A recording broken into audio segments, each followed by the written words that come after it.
yang bisa kamu kendalikan. Ya, bisa kamu kendalikannya. Nah, saya hanya menunjuk 4 kelompok. Ya, mungkin saya meminta kejadian anak-anak sekalian kira-kira siapa menjadi pemimpin di kota apa namanya? Apa namanya ini? Apa namanya? Ini. Kalau aku suka itu yang kedua, saya mohon kalian menunjuk teman-teman yang bisa mendampingi kalian dalam membawa ilmu kalian. Silakan dalam waktu 1 menit. Saya itu PGRT SMG berkenalan dengan teman saya. Oke, teman-teman. Ya. Saya menjawab hanya adalah kejadian dengan analisis yang Bagus. Iya, apa lagi? Iya. Di sini saya akan menunjuk teman saya yaitu Reno Sabiani dan Jatmiko dan Ilu dan Sri Dewi. Oke. Bagus ya. Apa lagi? Oh, iya. saya menunjuk teman saya Fadila dan Anissa. Iya, mantap. Kalau dulu saudara kita dalam mengaktifkan temannya untuk mengalihkan pikiran-pikiran mereka ke teman-temannya. Semoga ada sukses. Nah, sekarang ini saya akan menunjuk, kemudian Anda berdua silakan beraksi di depan teman-teman kalian. Jadi urutan itu ikuti. Jika nanti kita tidak selesai, maka kita akan menyelesaikan potongan berikutnya. Yang pertama, kita persembahkan khusus keistimewaan. Pertama itu adalah Alika. Kemudian yang kedua adalah Nur Salimah Aceh. Dan yang ketiga adalah Nur Afrilia. Dan yang terakhir adalah Alisa. Iya. Jadi kita sudah menggunakan waktu sedemikian rupa. Waktu ini kita gunakan waktu. Silakan Anda Alika bersaksi.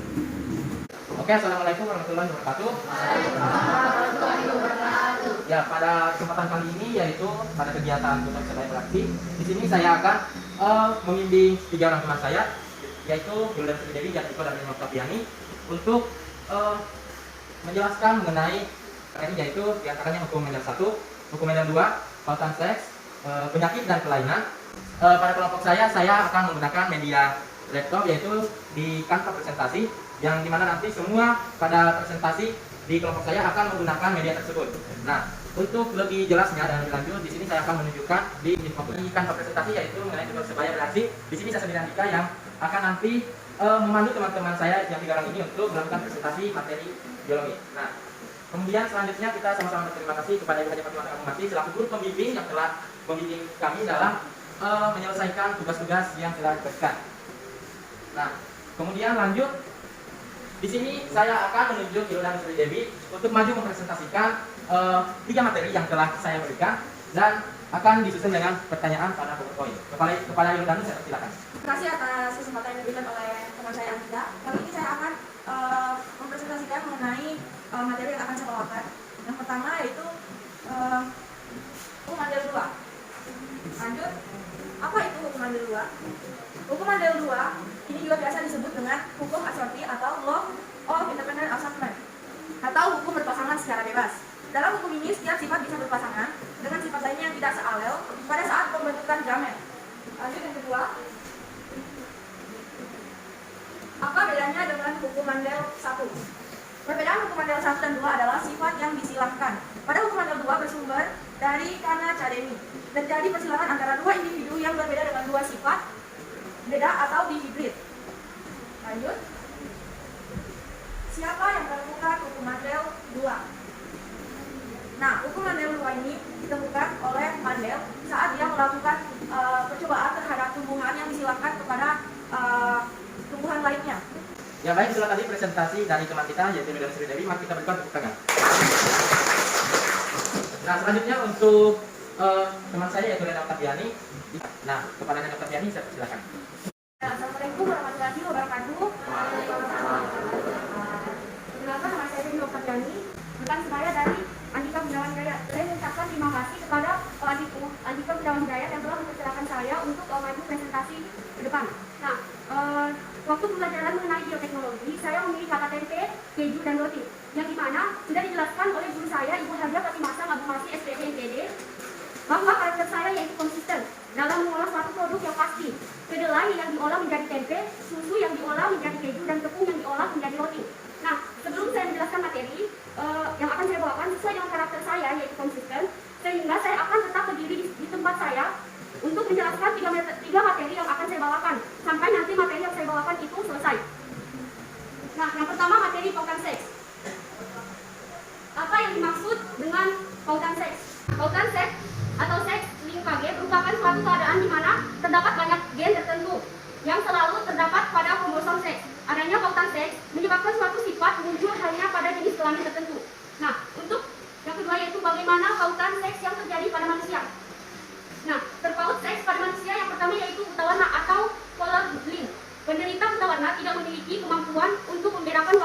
dan merah. Untuk yang kedua yaitu anodontia. Anodontia adalah kelainan pada manusia yang ditandai dengan orang tersebut tidak memiliki gigi seumur hidup, yang disebabkan karena dalam tulang rahang tidak terdapat benih gigi. Nah, yang ketiga hemofilia. Nah, hemofilia merupakan kelainan yang ditandai dengan darah seseorang yang tidak dapat atau sulit sekali membeku bila terjadi luka. Hal ini disebabkan oleh tidak adanya satu atau lebih jenis protein yang dibutuhkan untuk pengumpulan darah. Nah, untuk yang ketiga, apakah terjadinya gen pautan seks pada manusia bersifat menguntungkan atau merugikan? Nah, terjadinya gen pautan seks pada manusia bersifat merugikan karena menyebabkan kelainan. Contohnya, pautan seks adalah buta warna, hemofilia, anodontia, dan hipertrichosis. Nah, kelainan tersebut umumnya bersifat resesif dan terpaut pada kromosom X. Apa contoh pautan seks pada manusia? Contoh pautan seks pada manusia yaitu gen penyakit hemofilia dan hipertrichosis.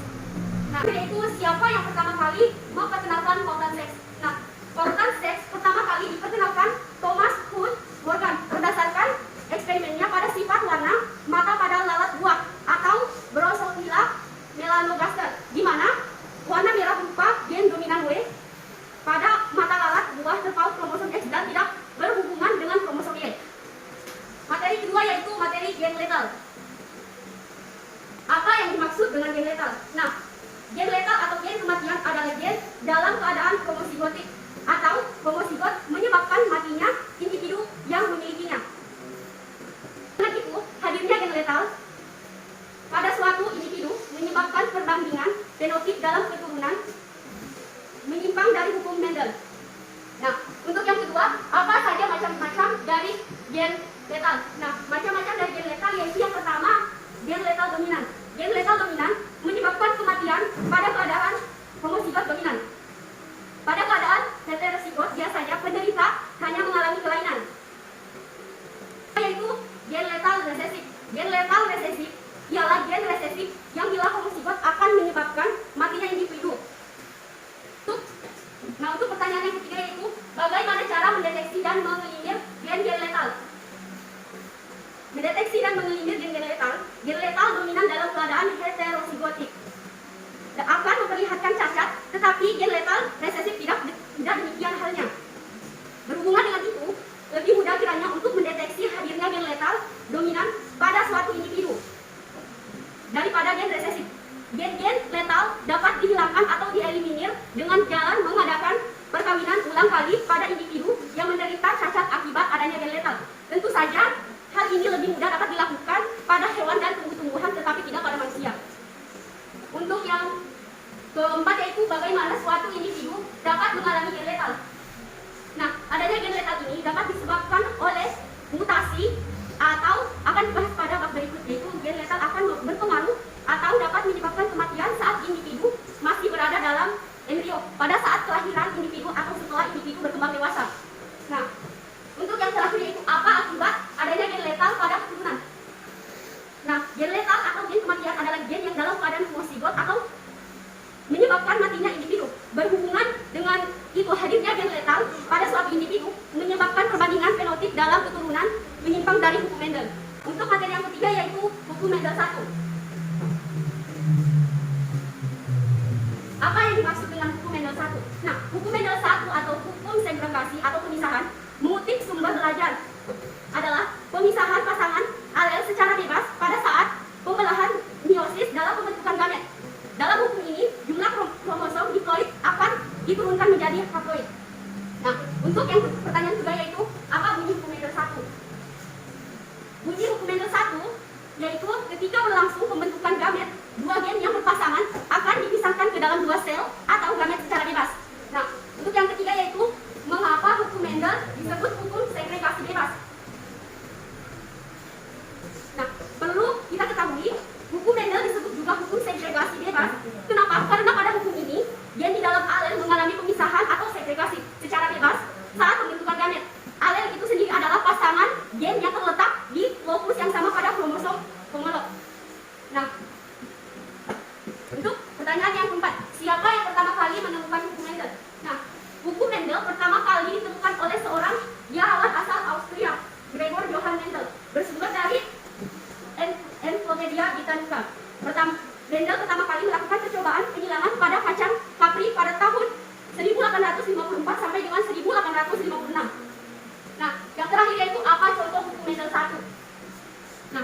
Contoh hukum meter 1 atau hukum segregasi, contohnya perkawinan antara kacang ercis biji dengan biji berkerut.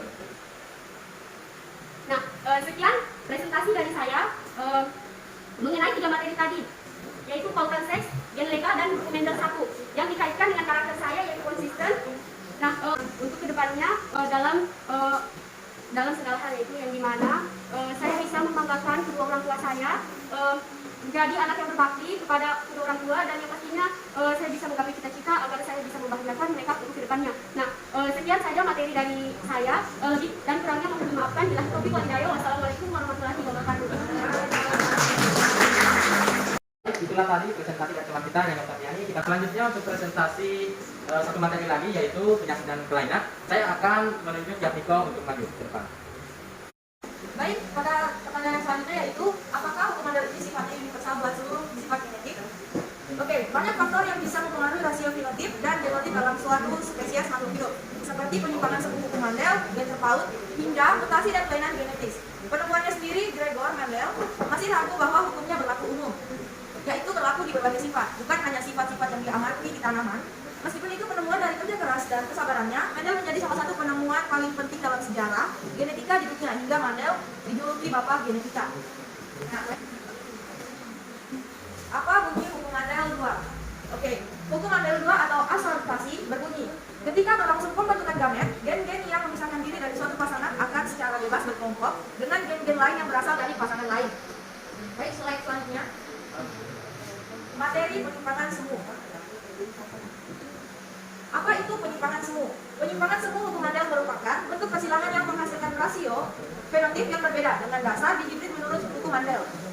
Meskipun tampak berbeda, sebenarnya rasio fenotip yang diperoleh merupakan modifikasi dari penjumlahan rasio fenotip hukum Mendel semula. Lanjut slide berikutnya. Jelaskan macam-macam penyimpangan semu. Baik, penyimpangan semu itu terbagi menjadi 6 bagian, yaitu yang pertama polimeri. Polimeri adalah suatu gejala di mana terdapat banyak gen bukan alel, tetapi mempengaruhi karakter atau sifat yang sama. Lalu yang kedua, kriptomeri. Kriptomeri merupakan suatu peristiwa di mana suatu faktor tidak tampak pengaruhnya bila berdiri sendiri, tetapi baru tampak pengaruhnya bila ada faktor lain yang menyertainya. Lalu yang ketiga, hipostasis hipostasis. Hipostasis merupakan suatu peristiwa di mana suatu gen dominan menutupi pengaruh gen dominan lain yang bukan alelnya. Gen yang menutupi disebut epistasis dan yang ditutupi disebut hipostasis. Lanjut yang keempat, komplementer. Komplementer merupakan bentuk kerjasama dua gen dominan yang saling melengkapi untuk memunculkan suatu karakter. Yang kelima, interaksi alel. Interaksi alel merupakan suatu peristiwa di mana muncul suatu karakter akibat interaksi antar gen dominan maupun antar gen resesif. Yang keenam yaitu hipostasis. Hipostasis berarti keadaan yang mendasari atau substansi yang mendasari dan merupakan realitas fundamental yang menunjang segala sesuatu. Oke, selanjutnya golongan darah. Golongan darah adalah ilmu pengklasifikasian darah dari suatu kelompok berdasarkan ada atau tidak adanya zat antigen warisan pada permukaan membran sel darah merah. Hal ini disebabkan karena adanya perbedaan jenis karbohidrat dan protein pada permukaan membran sel darah merah tersebut. Lanjut slide berikutnya. Terdapat berapa macam golongan darah? Berdasarkan keberadaan antigen dan antibodi A dan B dalam darah, golongan darah dibedakan menjadi 4, yaitu A, B, AB, dan O. Golongan darah A memiliki antigen atau agglutinogen A dan antibodi atau agglutinin B. Yang kedua, golongan darah B memiliki antigen atau agglutinogen B dan antibodi atau agglutinin A. Yang ketiga, golongan darah AB memiliki antigen atau agglutinogen A dan juga B dan tidak memiliki antibodi atau agglutinin. Dan yang keempat, golongan darah O tidak memiliki antigen atau agglutinogen apapun. Yang selanjutnya, siapa yang menemukan antigen M dan N? Baik, pada tahun 1927, Karl Steiner dan P. Levine menemukan antigen baru yang diberi nama antigen M dan antigen N.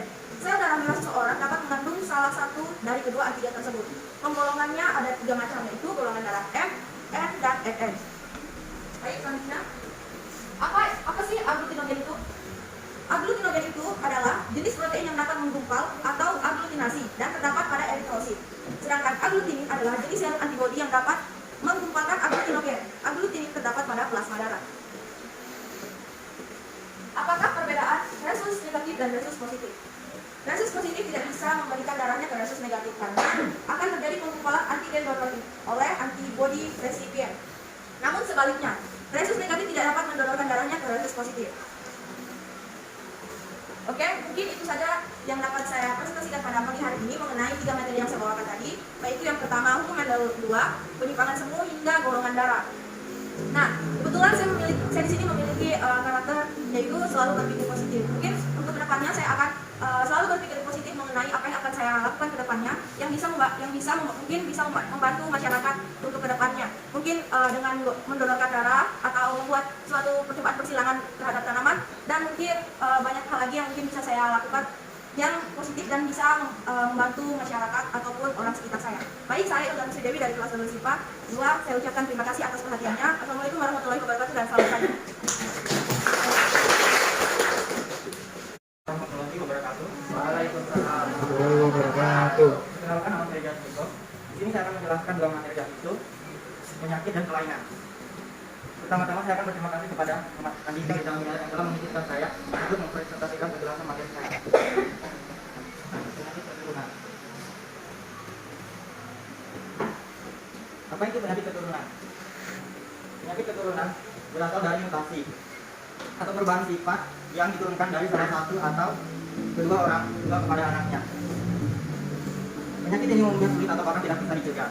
Yang kedua, bagaimana usaha kita untuk mencegah penyakit turunan?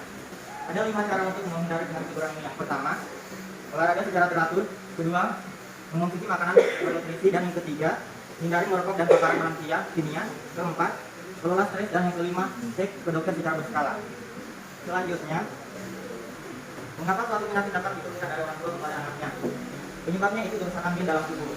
Kerusakan gen terjadi apabila tubuh terkena paparan radikal bebas dan bahan-bahan kimia yang lantas mengubah kode genetik. Selain itu, kerusakan gen dapat terjadi jika mengalami stres berat. Selanjutnya, apakah penyakit keturunan dapat disembuhkan? Banyak orang yang beranggapan jika penyakit keturunan tidak dapat disembuhkan. Faktanya, penyakit apapun sangat bisa disembuhkan, sekalipun itu penyakit yang berawal dari keturunan atau gen. Yang terakhir, apa saja penyakit keturunan yang sulit dicegah? Ada 8 penyakit keturunan yang sulit dicegah. Yang pertama, hemofilia. Yang kedua, buta warna. Yang ketiga, diabetes mellitus. Yang keempat, thalassemia. Yang kelima, pembotakan. Yang keenam, alergi. Yang ketujuh, albino. Dan terakhir, asma. Materi yang kedua yaitu kelainan bawaan. Apa yang dimaksud dengan kelainan bawaan? Kelainan bawaan atau kelainan kongenital adalah kondisi tidak normal yang terjadi pada masa janin. Kelainan ini dapat mempengaruhi fisik atau fungsi tubuh anak sehingga menimbulkan cacat pada saat lahir. Yang kedua, apa saja kelainan bawaan pada bayi baru lahir? Ada beberapa kelainan atau cacat fisik yang terjadi pada bayi baru lahir, yaitu 1. Bibir sumbing atau celah bibiran. Kedua, penyakit jantung bawaan. Yang ketiga, cacat rebung saraf seperti bifida dan anencefalit.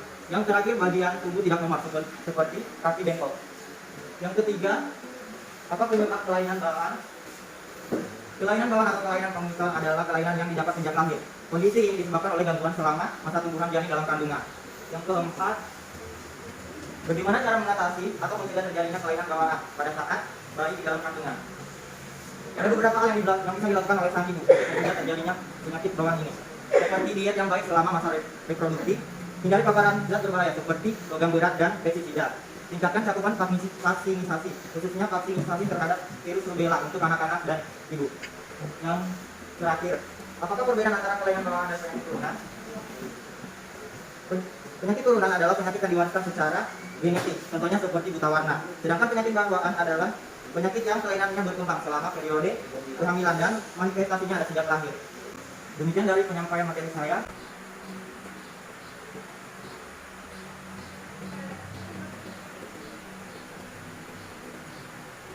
Ya baik, itulah tadi presentasi dari kelompok saya yaitu Jasmiko. Mari kita beri tepuk tangan.